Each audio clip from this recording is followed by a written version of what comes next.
Guys, welcome back. Today in the studio we got Dad, aka Derek Brady. We got Sam Laffey and Clarky. How we doing, fellas? What's been going on? Good, mate. Not a whole lot. Just been cruising about at home. Back in Dalby. Yeah. Clutch time. External exams. Yeah, massive, eh? Yeah, good on you, mate. Yeah. Dad, what do you got going on? No, I've got plenty, mate. I've always got plenty on. Mate, work here. About to start a new business down in the north coast of New South Wales at Cabarita, as well as the other business at Pottsville. So yeah, got a lot on with the family. Fuck down there in New South Wales, eh?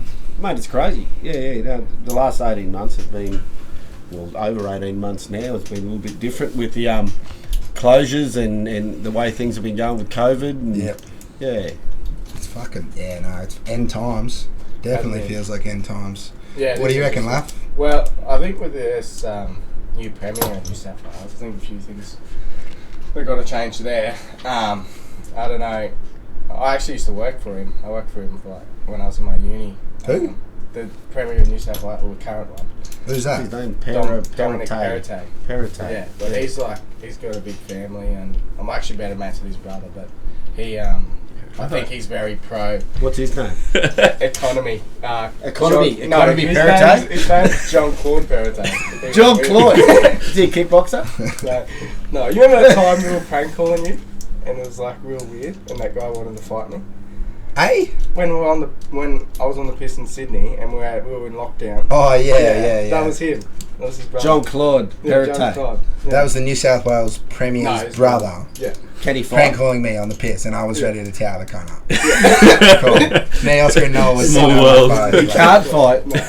Yeah. Oh well. Neither can we. So it would have been sweet. It would have been entertaining. Would have been a messy battle. So for those who don't know, Laffy, we've just titled him actually just for the podcast as the Pubcats religious ambassador. So from a political standpoint, you obviously have your views on COVID, but what about religious? Like, what do you reckon?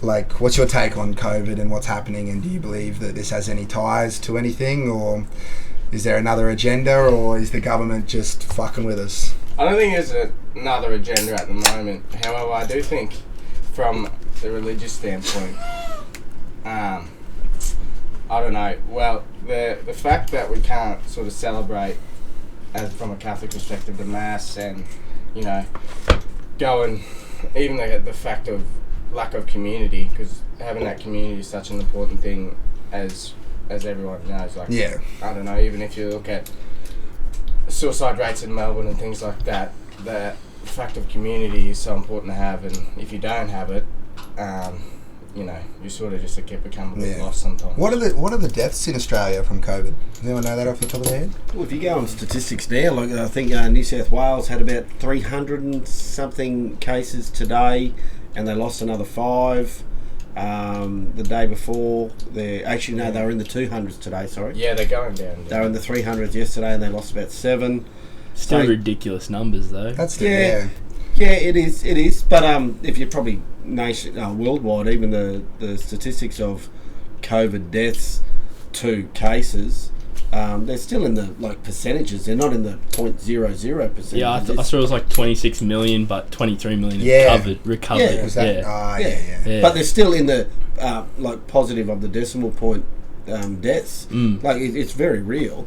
I think before you get going, so the listeners know a little bit about Sam, is that Sam's only just returned to us from New South Wales.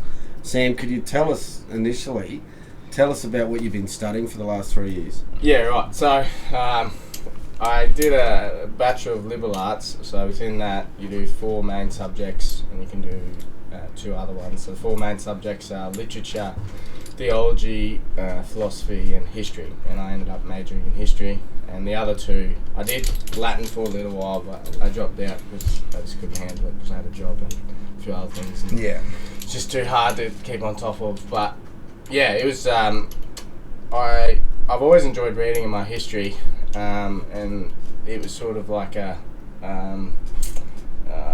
establishment education where I could go from and give me a good grounding and what I want. And from there, I've been able to sort of do what I'm doing now, which is what was the institution? What was it called? It's called Campion College. Campion, yeah. So Campion. Yeah, it's named after Saint Edmund Campion, who was killed by the English back in 1500s. And that was in Sydney. Yeah, where? No, he didn't get killed in the 1500s. Oh yeah. Good.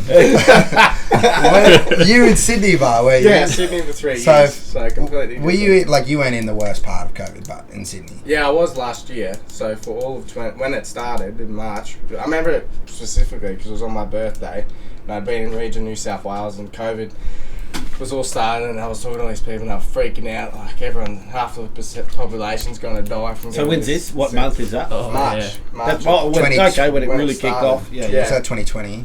Yeah, 2020. Yeah. And so on my birthday, 22nd of March, I came back to Campion, and everyone was just packing up and going back to WA or Victoria or Queensland. Thinking they weren't going to ever come back. Thinking they're going to die. And I remember getting a call from Mum and Dad saying, if it starts getting bad, get out of there. But I just thought I'd stay in lockdown and just try and finish my studies because I'm struggling enough trying to finish things. So there's kids that travel from WA, South Australia, I'd imagine, that study at Campion College. Yeah, from all over. So what's the reputation of Campion College? Well, its reputation is one of, it's not like a very well known one, but within Catholic circles, it's known as sort of the establishment that gives your child or gives yourself a good grounding in the faith and historically what the Catholic Church, and even more so not the Catholic but more so Western civilization and sort of so we've obviously got a Australian Catholic University in Brisbane. What's the difference between that and I think Campion? What you'll find Campion. What you'll find with places like the Australian Catholic University and others like that is they've sort of gone away from traditional Catholic teaching and aren't really specifically pro what our history is or what Western civilization and sort of the European culture has given us, which is the ability to sort of choose what you want to be and liberal ideas, but they don't tolerate that at Campion. You get taught about them, but you also get taught sort of the other side. Whereas at ACU, you'd go there, but you wouldn't necessarily get taught both sides of the story. You can be a gay and go to the Australian Catholic University. Yeah. Can you? Yeah. Not on Sam's fucking watch, but like when you do your entry, the entry application to go to the Australian Catholic University. Oh, if you look at the advertisement, it looks like they're allowed. I'm just wondering, is there a box to tick? Oh, I don't know. I've never applied for Australian Catholic University. Are you straight? Are you homosexual or I don't know if willing to learn? They might do that. I don't know. Tick this box if you lick box. I don't know. Okay. I'm a little bit more curious than that. Sure. I'm not sure. But because they're attaching Catholic to a university, no, you'd think that would be the values that you'd have to instill in the students. Well, no. I think those values sort of... Well, I would think that if you want your kid to be Catholic, you don't send them to a Catholic school. That's my opinion. Really? Yeah, I reckon I'm not... Why? I'm not Catholic. I'll go to Catholic school. Well, they just don't teach the faith and how it should be. Or if you look at the percentage of kids that return to the faith atheists after they go to the Catholic school, 99% stop. 99? Yeah. That's a lot, mate. No, That's a lot. Look it up. Yeah. Look it up. Well, there's a computer right there. I'd, look it up. I'd probably believe it. 99%. Yeah. Stop going back to church or stop. Not church. Practicing their faith. You couldn't say church because that's because I feel like it's something that you get into later on in life. Don't force it as a kid because you don't want to. I don't know. Sit around and do mass. Why don't we send our kids to Catholic schools then? Well, yeah, defeats the purpose. It's for the values, probably for the values. Like they have good. Why you never got set? Yeah. You want my personal opinion why you never went to it? Yeah, because it wouldn't have. I wouldn't have a clue. I don't know why. It didn't. Mum and Dad didn't think he was teaching the faith, and I saw, it didn't give me a good grounding in that. Yeah, but you still would have had that grounding if you went to a public school. Off your mum and dad. Yeah, sure, but I think still going to the school I went to, I was better off thinking. There was only 5 students there. Doesn't matter. Like the teachers there still were. Yeah, the 3 students, the 3 teachers and 5 students. Yeah, Okay. that's still better than. Right, Laugh. I got a question. Mm. So before the podcast, you said that dinosaurs are in the Bible, Yeah. and so the Bible says the Earth is 6,000 years old, roughly, give or take. It doesn't say that, but what they've gone off is the generational, like father to son, and they figured out that's 6,000 years. It's so roughly 6,000. Yeah, So the father to son. When they do the genealogy, so he's the son of. What's your take on that? From me right down to like Jesus. Yeah, well, Not so- Jesus, well, if you go into Adam. the different books, they go from Adam to Jesus. Okay. And David's in that one as well. There's a few different things. When does the book stop? Few extra people, I'd imagine. When does the Bible stop? Yeah. When Christ dies. Is that when it stops? When John When he writes rises. Revelation, John writes Revelation, but that's like That's the in sequel. 40 AD or something. Shit sequel. No one wanted to read that one. But so, what about like archaeologists and shit like that, or are they just paid by the government to tell people that dinosaur bones are millions of years old? Yeah, well, I don't know Okay. where That's they're coming from. I don't know where they're coming from, but what I haven't looked into this for a long time, but when I last was looking into it, it's more so the fact of how they measure how old the Earth is. Yeah. So when they do their radiology and measurements and decaying rates, so in chemistry you have your decaying rates Yeah. of protons and whatever. I haven't brushed up on that recently, but from what I can remember. So they have to guess at what the half-life, and so what the first full life of something was. Yeah. And so if they're guessing at, they're sort of estimating what could have been. So What's a half-life? So the half-life of what it takes for something to break down. Yep. Like, I don't know, I can't Bone. think of one. Plastic bone. bag. Or, something like that. It might take 100 years to break down, and you got to when you dig it out of the ground, you got to guess at where you found it at.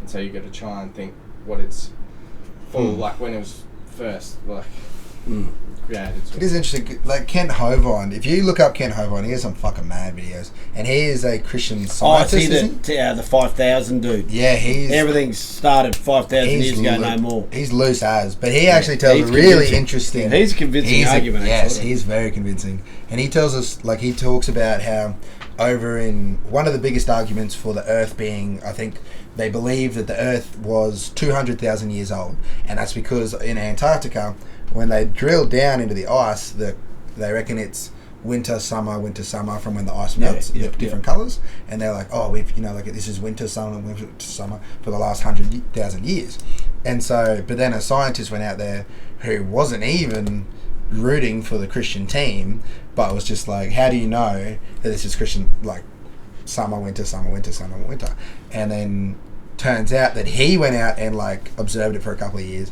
and the colours weren't right, and that's because there were some really hot winter days and there were some really cold summer days. But that argument can't stand out anyway, because I mean, you can see the history books even show that we had an ice event, ice age, only in the 1700s. So there wouldn't have been a season during that period. Yeah. Where the ice would have melted, because that's when beer was invented. Well, if you listen to him, there's some mad shit. Like, he talks about oysters, or what are they called? Like oysters on top of Mount Everest. And that's his argument for the flood, the Great Flood that flooded the planet for Noah's Ark. And they believe they found remnants of this gigantic wooden boat, like fossilized timber, in Turkey. Yeah. And that's what they say, that like they found these bits of boats which couldn't be natural. Like, these aren't natural bits of timber that come off trees. These are bits that have been man-made, but are gigantic bits of boat nowhere near beds of water. And so, but the mollusks or whatever they are, fucking, I don't know, what are they called? Barnacles. That's it. Barnacles on top of Mount Everest. Like, and he's like, how the fuck do barnacles get on top of fucking Mount Everest without like water being up there constantly? So that's a pretty fucking mad argument. Yeah, that's cool. Yeah, like if you look into it, you can just take a deep dive and it goes on forever.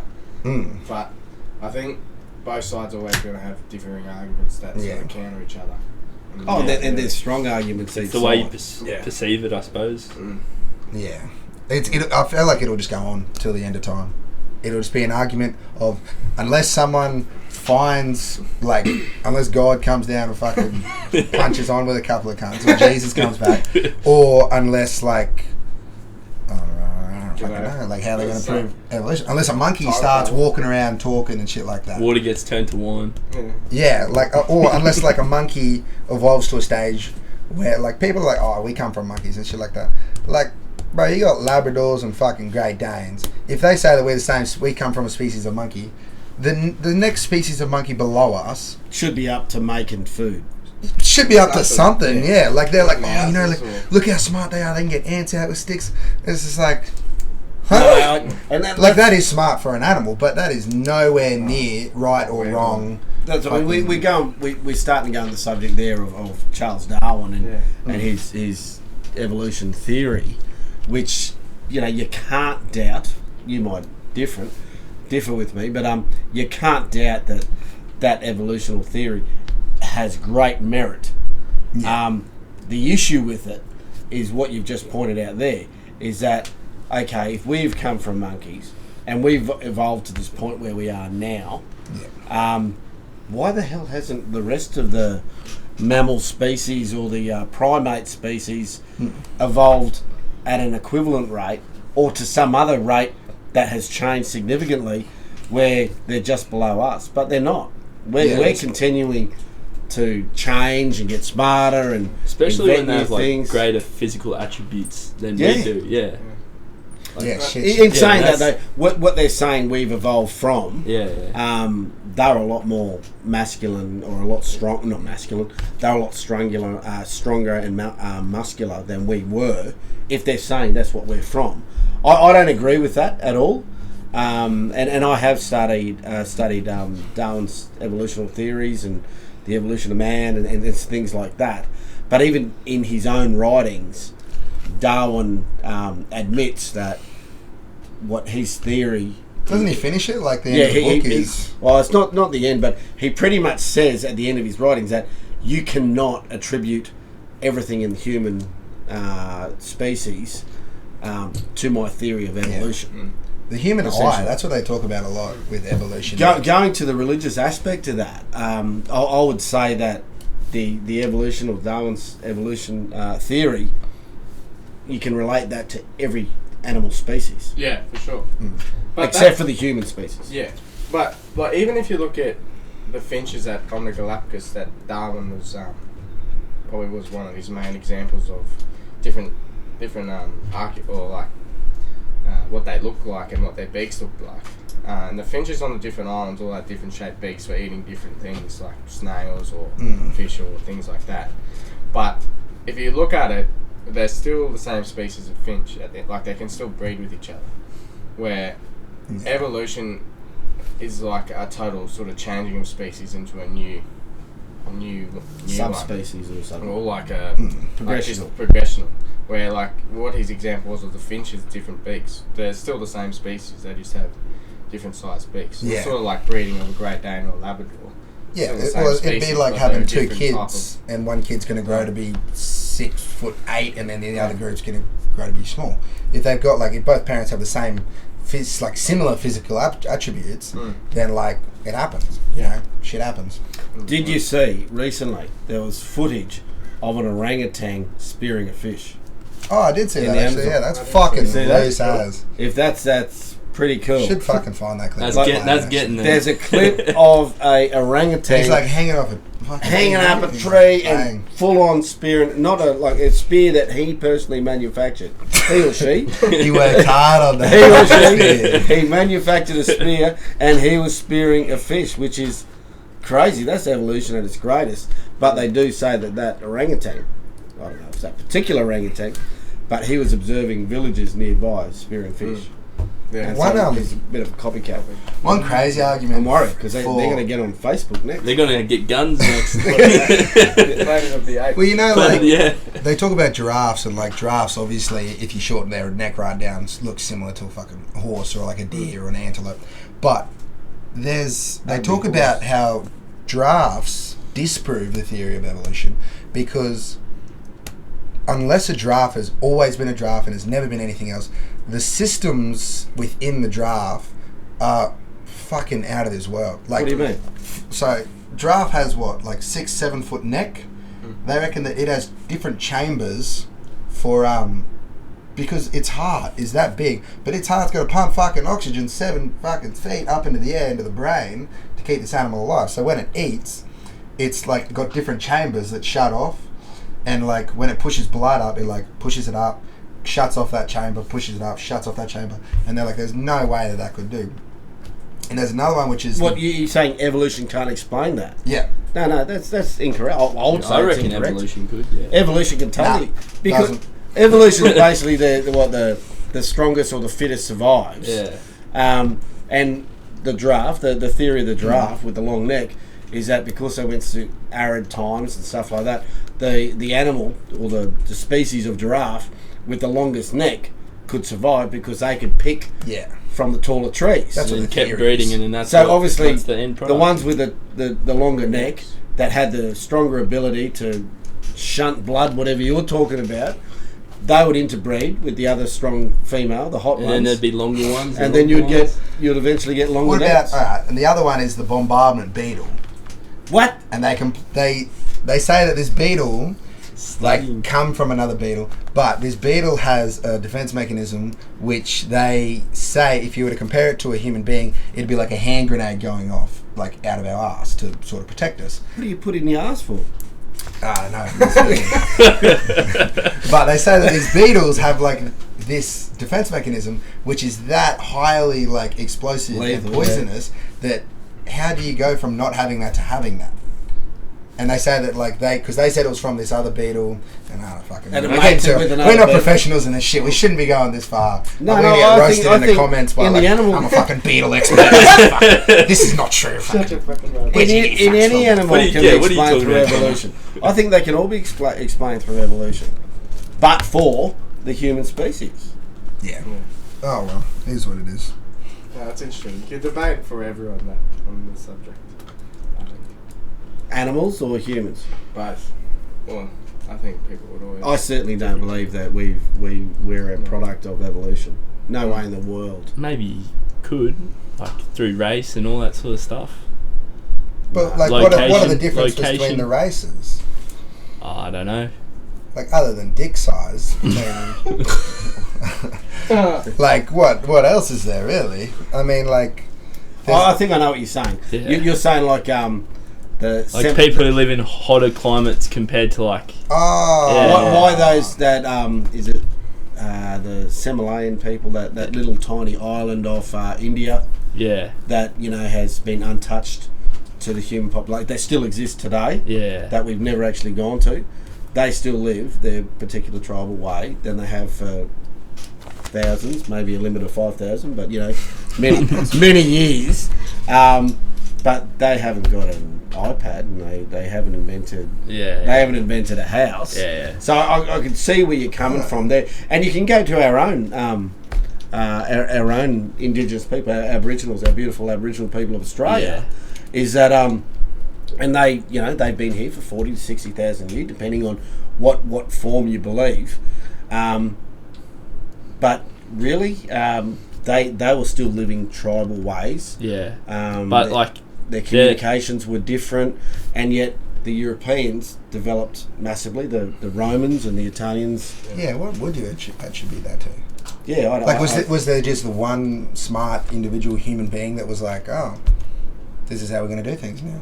Yeah. Like Build up what over is what is time, I it? think. But that's even like the Egyptians. Trial and being able error. to build pyramids when they did. Yeah. That was How way do they before do that? Yeah. Like, that's mental if you go look at the pyramids. What do they reckon? Those blocks are like shipping containers, Yeah, they're huge. but like heavier because they're fucking solid. So each one of those blocks are like 60,000 ton or some shit. Like it's something Don't know that immaculate. much, but yeah, they were pretty heavy. Not 60,000 tons. That's a lot of Holy dooly. It is interesting that. But even in different parts of northern Africa and and Middle the East, Eskimos. Yeah. The Yeah. Eskimos, they lived. Okay. The original Eskimos lived the same way they do now. Yeah. The Indians, the Native Americans, Mm. they lived the exact same way and never really progressed what us Caucasian white males, what we ideal as progression, they've been doing the same way. Maybe we've been wasting our time. What we're doing. If you go you could also go the Aztecs. The Aztecs had some fucking amazing technologies in the aqueducts and shit like that they had. Being able to measure They're cutting kids' heads off on the tops of pyramids. That was something else. But and they got taken. You'll get a couple of them. White people taken out by a bunch of Spanish. Was it Spanish? Conquistadors. Conquistadors went there and 200 give them the flu and wiped the whole thing, wiped them all out. What was it? Spanish or French? So the pyramid blocks were only 2.5 ton, roughly. But I can't imagine there was fucking too many CrossFit gyms where all these little Egyptian dudes were bulk as fuck, dragging these cunts, or like strong men fucking pulling these things. So like 2.5 thousand tons, but that's like up, like how fucking tall are they? They're like 200 only meters, imagine 300 meters how high. many people were killed building those. Yeah, it would have been astronomical. Like just the manpower. You'd have to think like millions, because they would have taken years and years and years to build. Yeah, you'd like to think so. Yeah, but that's, I don't know. I'm not if it was them. You've read into like the Library of Alexander which is in northern Egypt, and it got burnt down, but it had all this history and writings in it, but no one knows what they were. But there's other things. What do you mean no one knows? Because it burnt down, or because it was in burnt, hieroglyphics? And there was just books and books and books. And like manuscripts and. So what they believe that there may have been information in it. Of like earlier. Before we move on, obviously our Bible that we know today originated from the Dead Sea Scrolls that were found in a bloody cliff face or cave. Yeah. What were they written in? Latin, Hebrew, what was it? I think they're like Greek. Isn't it a dead language now? Whatever it was. That's what I'm written? thinking. Like, Yeah, because how many times it's been? The actual Bible that we know is Chinese whispers. Is interpretation by people that have pretty much not invented, an educated invention of a language. Yeah, but that's the thing. Like if you. And how much like the the language has changed, people. how we like if you look back to how people used to speak and like we look at it now, like that's just dumb. You could imagine the Bible written by an Australian. Yeah.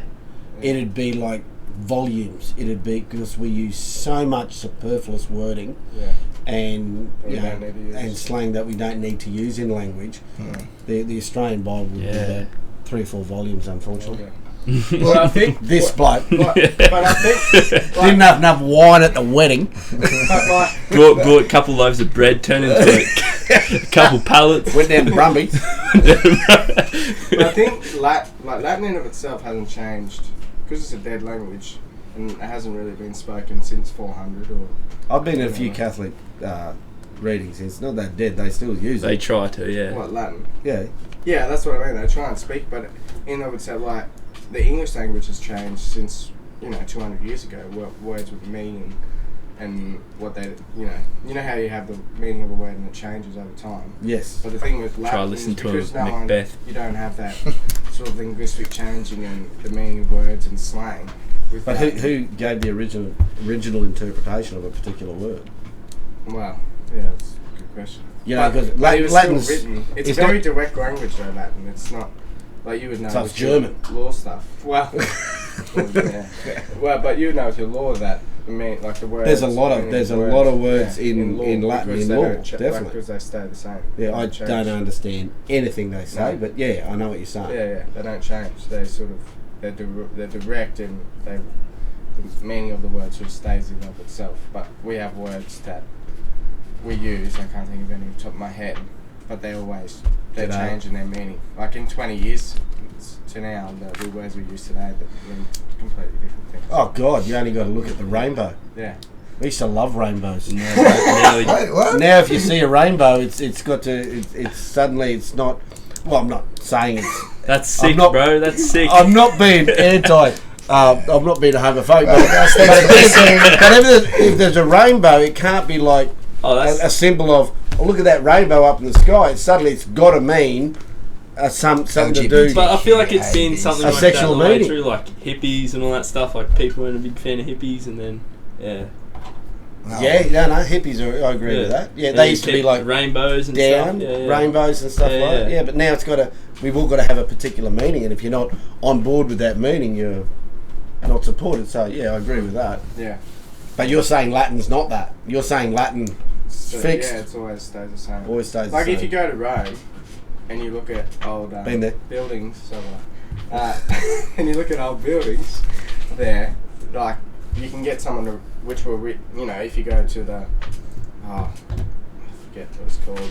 There's a big temple there, but it's got writing on it, and it was there. That's a Colosseum. No, not the Colosseum. It's a big dome shape. I can't remember. I should know what it is. But it's got writing on it, and it was there when Caesar was there. And the meaning then is still the same meaning now, that people can read it. Yeah. Like it's been 2000 Because it hasn't been removed. Enter at own risk. Stayed the same the whole time. Stay away from the lions. They're hungry. Yeah. So for a Catholic dude, Laugh.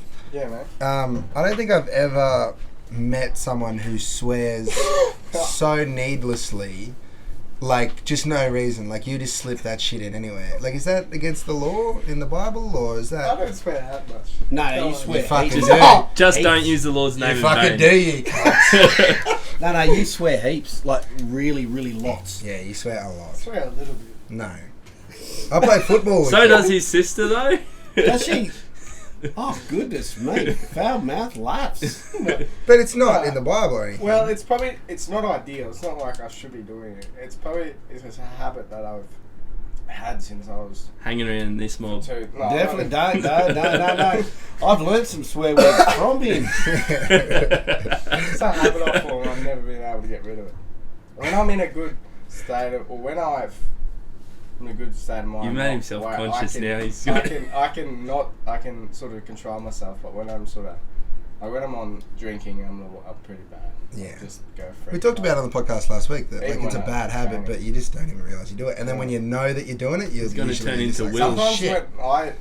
when I hear other people say it, I'm like, geez, that sounds bad, and then I don't even think that about myself saying it so much. The biggest thing with like speaking slang and swearing a lot, like, you got to know, and as a parent of 5 boys and a girl, the biggest thing about teaching them is that you can't tell them like, not to swear as they get older, otherwise you lot will be reprimanding you all the time. But when is it appropriate, and knowing the company you're keeping, where it's acceptable and where it's not acceptable. And I'd like to think that most of you are really good at that. Like, you're not going to be foul mouthed sitting around my mum and dad. Yeah. That's probably the same. I won't swear. I think the biggest swear word I've even said in front of my mum and dad is probably shit.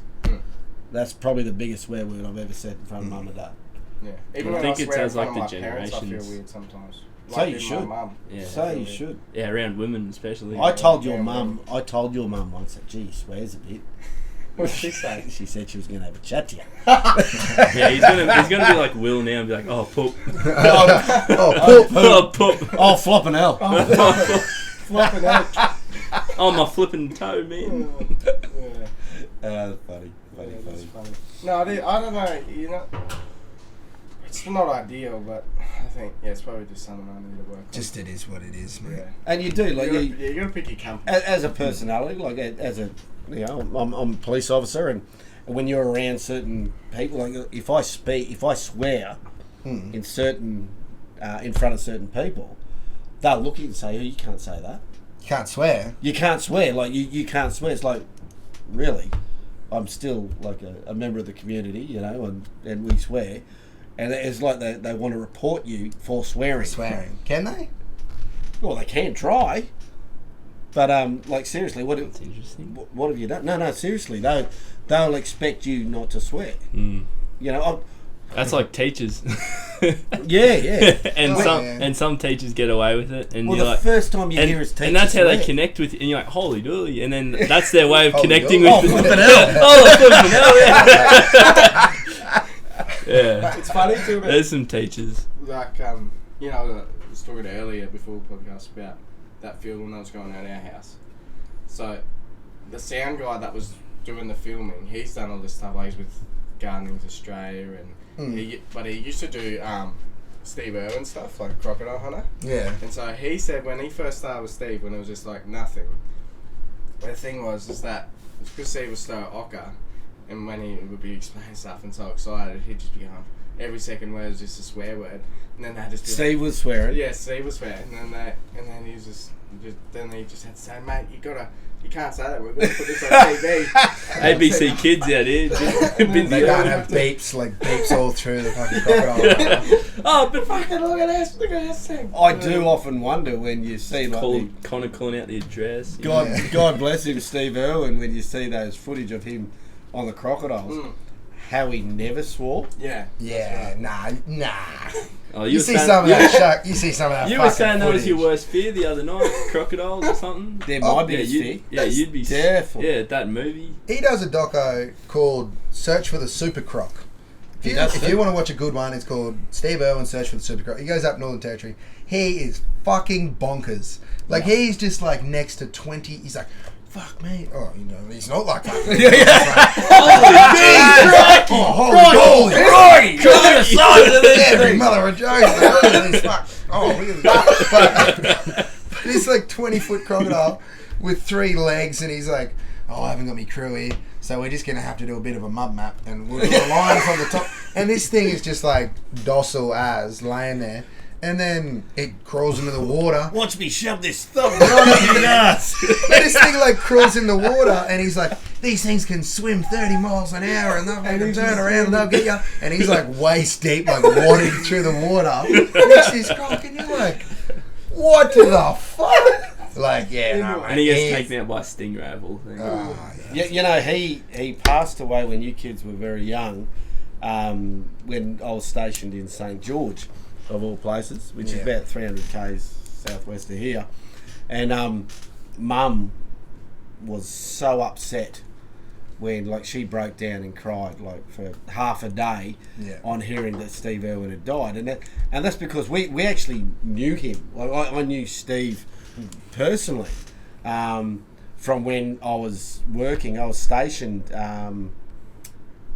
not the station before that, but early in my service I was stationed at Landsborough Police Station, and just down the road from Landsborough is Australia Zoo. And I still remember doing my first encounter with Steve Irwin, and I had a couple of them.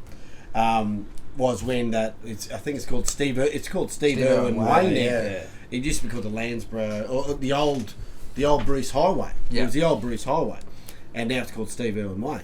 And you know, every now and then, early morning, there'd be a car accident or a car crash on that particular stretch of road. And I was working by myself one time, driving down the highway, got called down by the radio comms to car crash. What it was, a young girl had actually fallen asleep at the wheel, and she had actually just gone off the side of the road. Coincidentally, she was one of the workers. One of the handlers. Well, a handler or volunteer, whatever, at Australia Zoo. So by the time I drove up from Landsborough, I was up at Glasshouse Mountains on that road, which used to be the old Bruce Highway. Fireys had already blocked off either end of where this car had gone off, and ambos were in there. And there was only 2 ways at that time, wasn't it? There's only 2 lanes. Well, it's still only most of it's still only 2 lanes. Yeah. I was only on last week, but I remember driving down to the scene, and then all of a sudden, the girl was all right. Queensland Ambulance looking after her, and then all of a sudden you see this Land Cruiser utility coming up on the wrong side of the road, where the road had been blocked off, and I'm thinking, who the hell is this bloke? And wondering who it was. And then I've come out, he's half hanging out of his car, just going, everything's all right, buddy. She's one of mine. And I've gone, what the hell? And I'm starting, stop the car. And he's come out, and it was Steve Irwin. I've gone, oh my God, Steve Irwin. He come out, reached out, put his hand, g'day, I'm Steve Irwin. I said, yeah, no, you're not, buddy. And he's gone, just come around to check one of me girls, make sure she's all right. And his hand gestures like this. He's cartoony. And then after he realised he was all right, he's come back over to myself and the fireys that were there, and he's gone, you know what? I appreciate you guys so much. And he goes, I do crazy things for a living, you know. I'll jump into a creek and I know there's a crocodile in there. He goes, you guys, you turn up at jobs, you have no idea what's going on there. He goes, you guys are the crazy ones. You know, that was my very, very first encounter with Steve Irwin. I had another one, if I got time to tell you about that one. I was relieving in the in plain clothes at the time on the Sunshine Coast, and we got a call to go to Australia Zoo. So I was working with Sunshine Coast CIB at the time, and I was working with a very experienced bloke, a mate of mine, Mark Wright, and we had to go to Australia Zoo to this major crime. It was a major crime at the time, you know. So we've turned up and went into this back room, and lo and behold, it was Steve Irwin and his zoo, whatever, one of the head zoo manager. His name was Wes Mannion. Wes was running Steve's zoo at the time, and they said, yeah, Derek, it's after we do the introductions, Derek, major crime, mate. We've got one of our employees stealing. They're stealing from us. And I'm thinking, okay, well, you know, it's a major zoo that everyone's seen Australia Zoo. It's huge. Like, even back then, it was huge and very popular. And I said, okay, well, what have they been stealing? And he said, we have, if anyone's been to the zoo, they have these reptile people that go around with the big snakes on their shoulders, and you can get a photo with the snake around your shoulder. And you take they take a photo, it costs $10. And at the end of the day, after you do your zoo tour, you get your photo with you with the snake. Now, he said, the till for this particular the snake thing is kept in this drawer. It's just a normal filing cabinet. And he said it's got a till of $200. So at the end of the day, there's got to be $200 in that. That's the float for the next day kind of thing. And I said, oh, yeah. So we're there writing notes down and stuff like that. And he said, I've noticed that the float in the morning, because I come in here super early before anyone's here. This is Steve. He goes, and I count it every morning, and I've noticed that it's been short. And I said, oh, okay, short. Yeah, he goes, yeah. Yeah, some days it'll be $20. Next time it'll be $30. Next time it'll be $60. But it's never $200. And I said, okay. So is that the extent of your major stealing crime? And he said, yeah, no, and it's been going on for a while. And I said, okay. So, well, do you have any suspects? And he's like, you bet I do. He goes, you bet I do. Steve Irwin had set up a camera on the filing cabinet. Now, this was the funniest thing. And, like, as a police officer, you don't ordinarily want things to go to court and have to go to full trial. I would have loved this to go to trial because he actually had the footage of this girl. It was a female. She was actually a volunteer at the zoo, going into this drawer. He got her about 2 or 3 times. I can't remember. But what he did, he set it up. He actually set it up. So say it was like 4 o'clock, zoo shut at 5 or whatever. But so 5 o'clock, he went in with the camera on himself. Opening the drawer, getting this till out, doing these ones, and he would get the float out and like lay the notes out. There was no sound, but you can almost like put in the language. He's going, $200, all good. And he done that, put it back in the box, put it back in this filing cabinet drawer. Steve's out, and he goes out. Now the next day, like the next morning, before anyone's there, he's there sparrowfart, as I'd imagine he would be, because he doesn't sleep. He never sleeps. No. But he would open the drawer, and he would get the money till out. Because he left early. So he left there and there were still volunteers and workers there doing stuff after he left. So the next morning, he gets out the money drawer, counts it out. And it was like, say it was $20 down. And he's going like, 160, 180. And he's going, no good. $20 down. He's doing this all on camera. And it's like 2 days or 2 or 3 days of him doing this. And he's like full on expression. He goes, no. No deal. $40 down. And walks out. I suppose his life's all on camera. Yeah. But because he had the camera like set in this particular office, he knew the girl that was doing it. Story gets funnier because he goes, oh, well, this is pretty simple. He's already got the footage. Me and Righty, we looked at the footage and said, okay, well, we'll get this girl in. We're in. Now, we got her in for a conversation interview, and she was a volunteer, so she never got paid. She was there as a volunteer at the zoo, but she had a boyfriend who I'm pretty sure he was like a handler, like a reptile handler or something like that. So, say her volunteer duties finished at 3 o'clock, he worked through till 6, so she would just hang around the office, waiting for him to finish his shift. And that was her opportune time to get the $40. So we got her in and had a chat to her.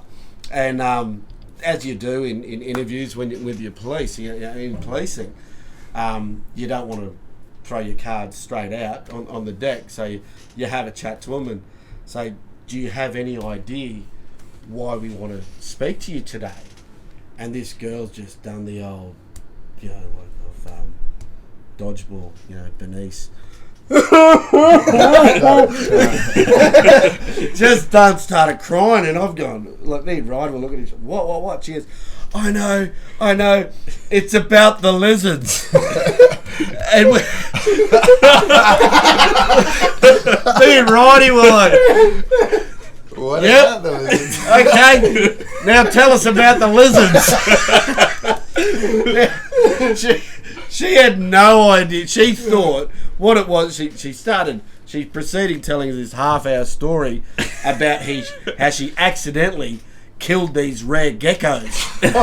Because, like, they were, I don't know, her boyfriend must have done some kind of hatching program with these rare geckos that they got hatched, and to part of the growing process, they would roll them in like newspaper in cylinders and put him in some kind of incubator. We had no idea.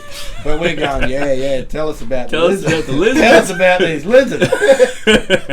And then she goes, I know, I killed him.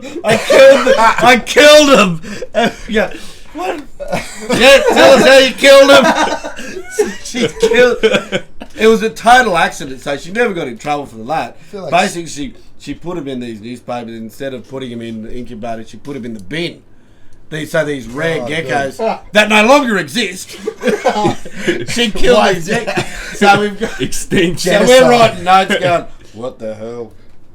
To each other. And I said, that's good. And we appreciate that. But we're actually here to talk about money. And then she just looked at us and gone, yep, I know what you're talking about. And then she actually came in. Like, we had Steve doing this. We had him on camera 4 times, which would have equated to maybe $100 that she had stolen. In the process of the interview, she ended up coming into saying she'd done it for the last 18 months and had stolen upwards of near $2,000. So not the crime of the century, but taking $20 here or taking $40 there or whatever.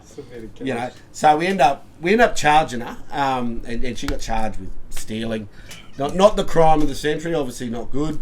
And Steve was saying, well, we can't have people like that here, and he got rid of her.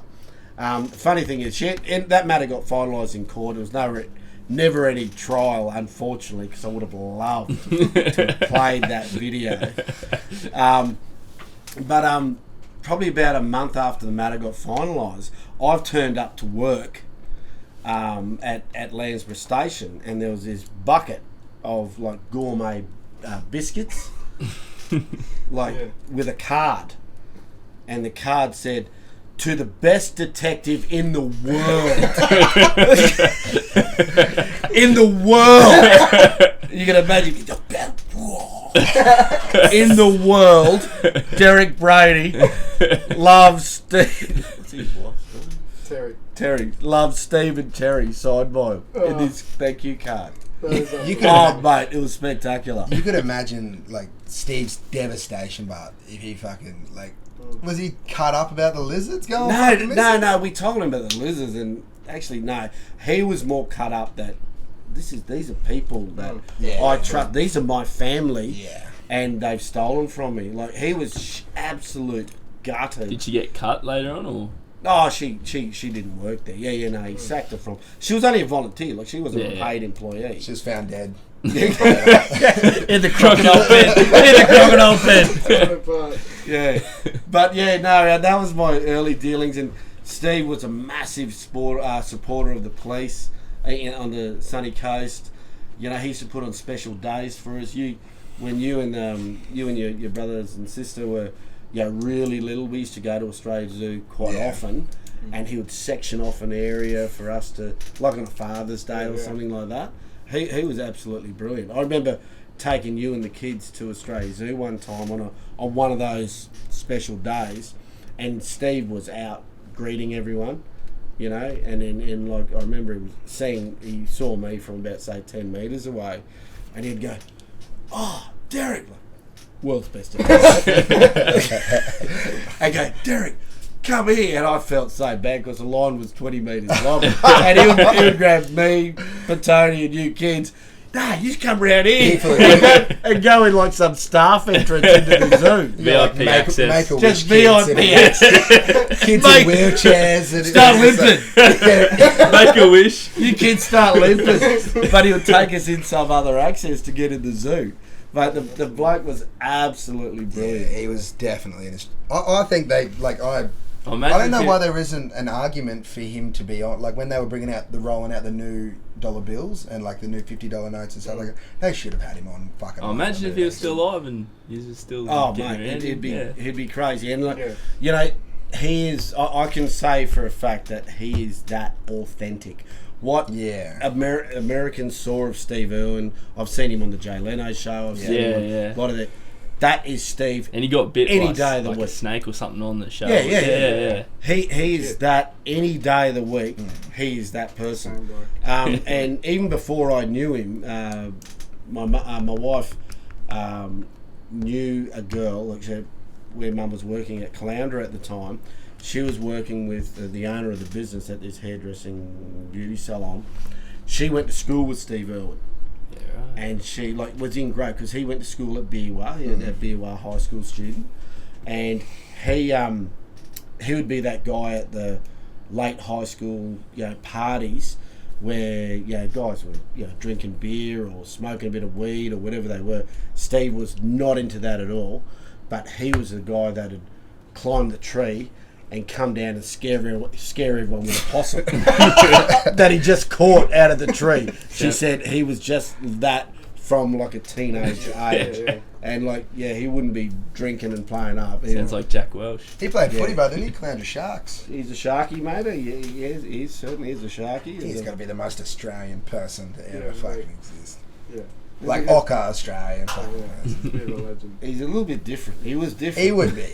Genuinely different, like passionate, and you don't come across. And that's why it's so popular. Like, you don't come and all them. Yeah, you don't come across people like that, and like you see him on, on television and stuff like that. But I can say for a fact that he is that. What you saw of him on screen is the person off screen. He didn't switch off and come out and let's go, get out of here. He was just ramped up all the time. He's just a walking, talking example of you love your job, you never work a day. He was just like it would be intimidating. Like you say, like he would have come off a little bit crazy. It would have been intimidating for people to be like, fuck you, like, well done. You found something, like your calling in life that you just wake up every morning, you absolutely love it. There's nothing else on the world for you. And Terry would fit into that thing as well. She still does the Australian thing. And killing does it. A lot I think I met Terry once, but I didn't know her. Like I knew Steve. Like I'm not saying I knew him, like ring him up, saying let's go down for a beer. I didn't know him like that professionally in my work. I knew him. So I don't know, Terry. I've met Bob, the youngest. No, that's the son, the father. Steve's dad is Bob. He's the one that actually. Right. Bob Irwin is the one that I think he started the zoo there. I don't think he's nothing to do with the zoo anymore. And then he went up and done a bit of work up north. And he's an he's a gentleman of a fella too. He's a really nice guy. The way zoos are set up, but you'd have to believe that with Steve's ideals, and even the fellow who's like become the new Steve Irwin, what's his name? Something like that. But he's fucking loose too. Like you fucking look at him on Instagram, he's driving. With Australia's zoo? Yeah.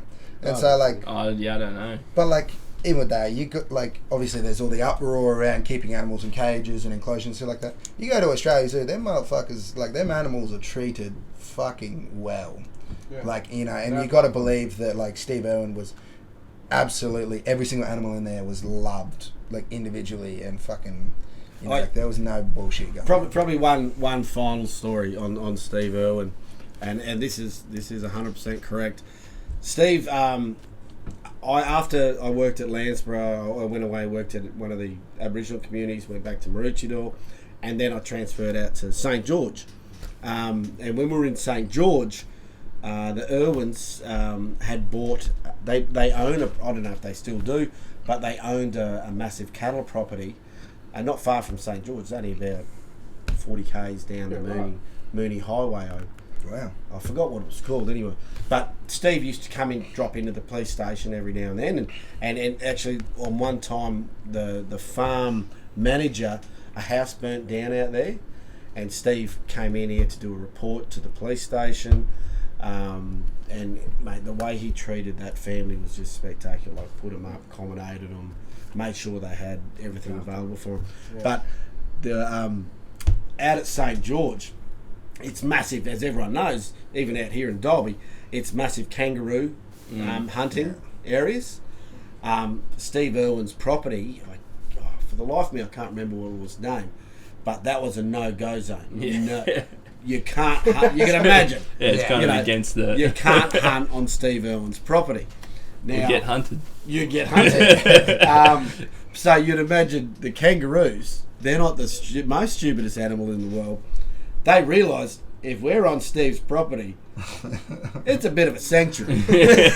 So it was a real, it was a real lure for hunters to go shooting there. Now, one particular night, someone was trespassing on the Irwin property out at St. George, and they'd shot a couple of roos. Before, I think Steve was there. I'm not 100% sure if he was there, if he'd come back the next day. But at the time, out at St. George, you had Wattle Glen Kangaroo Abattoir, which is a proper abattoir. It used to be it hasn't operated for many, many years. But it was one of the major commercial industries in St. George. You had hunters all the time, and they could box them at St. George and earn decent money. Like, I think kangaroos were up to $1 a kilo at one stage. And someone had shot roos on Irwin's property and come back to town, and he chased them. That's what it was. He was there because he chased him. He chased him from the property and didn't get him. In a car or like just on foot? It would have been on the back of a crocodile. on the back of a roo. I don't know what he chased him in. Was that in the pouch? He was in the pouch. But he's got chiefs walk around with spears protecting the either way, he didn't catch the poachers that were trespassing on his property. Now, Steve came in to make a complaint to the police, which we took a complaint, no worries at all. And he goes, I know they would have sold their kangaroos to Wattle Glen. They would have boxed them at Wattle Glen, at the abattoir. And we've gone, yep, probably. They probably did do that. So what do they just get paid for roos out there? He wanted the whole abattoir to be shut down for the day, and he wanted every single roo to be DNA tested with the blood that he had from his property. He was dead serious. Oh, he was 100% serious. Come on, greatest detective. Because you know, detective in the forensic science back in the day was that's not me, man. I'm back in uniform. But he wanted like to shut down because obviously where the kangaroos were shot on his property, when a hunter they dock the tail and cut the head off or whatever they do, and then rack them before they go off. So you had the dead roo's tail and head still on his property. So he wanted that DNA test to the ones that got boxed at Wattle Glen. So he wanted the whole abattoir, which employed probably a quarter of the town, shut down for a day, and he wanted DNA testing on every kangaroo. Sherlock Holmes to go out and figure it out. And we've just done the quick sums and go, oh my God, DNA testing, even just one DNA test might cost a couple of $100. He wanted a couple of 1,000 kangaroos tested to one room to find, and I'll front the cash. It took so long to explain it to him, is that, Steve, this is, the police service won't approve that to start off with, because it would have been upwards of $50,000 to $100,000 to do that. And what was the opportunity? What was the result that could happen? Yeah. At the end of the day, the result was going to be, mate was charged with a trespass, which would have been, it would have been a fine. And Steve was adamant. He goes, I don't care. It's the principle. It's the principle. But he was a genuine character. And my wife and I, every time the anniversary, which that wouldn't be, I think it's this time of year coming up. Yeah. Not sure exactly, but she gets upset every time. Yeah. Yeah, because she knew him to say g'day and stuff like that. He was only a young fella too, wasn't he? Like mid-30s, late 30s? He's only... When he passed? When he passed, he'd be, I don't know what his age would be, 50 early now. 50s. Early 50s. Yeah, he wouldn't be not much more. Yeah, God, that's fucking That's crazy weird to think about. There was so much he could have done, and he would have been still going. So available in like Australian culture. I'm and, very confident he wouldn't have changed one bit. No, God, no. You still look at old videos and be like, fuck. Imagine being his son though, Bob. Like, big like he would have known his dad, but when most he's people, a different character compared to him, though. Yeah. Like, but how could you live up to that? Yeah, exactly. Yeah, but it'd be easy if he was like with him the whole way through. Yeah. He's still doing fucking mad shit. Yeah, he's still doing. Yeah. He's still climbing trees and getting possums out. I don't know. I have a bit of the piss with him. Yet. Shout out, Bob. Shout out, Bob. Get on the podcast. Is that his name? It is. It is. Yeah. It might be Robert. Yeah, Robert. Yeah, that's it. Yeah, but he's Bob. Bob. His Yeah. Granddad's Bob. Yeah. That might be it, guys. Thank you so much for coming in, everyone. Dad, Laffy, Barky. Pleasure, mate. Pleasure. We'll do it again. We'll get you back in another time. We'll fucking throw some chat. Sounds good. Thanks for listening to all of our listeners. Thank you. See you next week. Cheers.